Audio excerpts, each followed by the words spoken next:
সাভারের আশুলিয়ায় ৬ মরদেহ পুড়ানোর মামলায় সাবেক এমপি সাইফুল সহ ১৬ জনের বিচার শুরুর আদেশ দিয়েছেন ট্রাইব্যুনাল।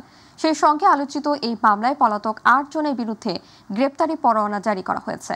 আন্তর্জাতিক অপরাধ ট্রাইব্যুনাল ২ এর চেয়ারম্যান বিচারপতি মোহাম্মদ নজরুল ইসলাম চৌধুরীর নেতৃত্বাধীন ৩ সদস্যের ট্রাইব্যুনাল এই আদেশ দেন। এদিকে এই ঘটনায় দোষ স্বীকার করেছেন আসামি সাব ইন্সপেক্টর আফজালুল হক। সম্প্রতি আলোচিত এই মামলায় ১৬ আসামির বিরুদ্ধে অভিযোগ গঠন করে বিচার শুরুর আবেদন করে প্রসিকিউশন। তাদের বিরুদ্ধে ২০২৪ সালের ৫ আগস্ট হত্যার পর ৫ জনের লাশ ও আহত একজনকে পুড়িয়ে দেওয়া ছাড়াও ৪ আগস্ট আশুলিয়া থানার সামনে একজনকে গুলি করে হত্যার অভিযোগ আনা হয়েছে। এদিকে গণ অভ্যুত্থান চলাকালীন চানখারপুলের ৬ জনকে হত্যা মামলার সাক্ষ্য গ্রহণ চলছে ট্রাইব্যুনালে।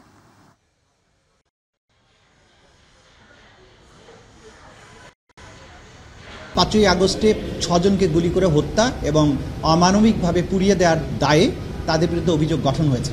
উপস্থিত ৮ জন আসামির মধ্যে ৭ জন বলেছেন তারা নির্দোষ, তারা বিচার চান। বাকি যারা পলাতক আছেন তাদের পক্ষে স্টেট ডিফেন্স লয়ার আছেন, তাদের তো আর জিজ্ঞাসা করার সুযোগ ছিল না। একজন আসামি তিনি দোষ স্বীকার করেছেন এবং বলেছেন যে আমি আমার বিরুদ্ধে যে চার্জ গঠন করা হয়েছে সেটা স্বীকার করছি এবং আদালতে আমি আমার বক্তব্য দিয়ে এই মামলার ব্যাপারে আমি যা জানি সেটা বলতে চাই।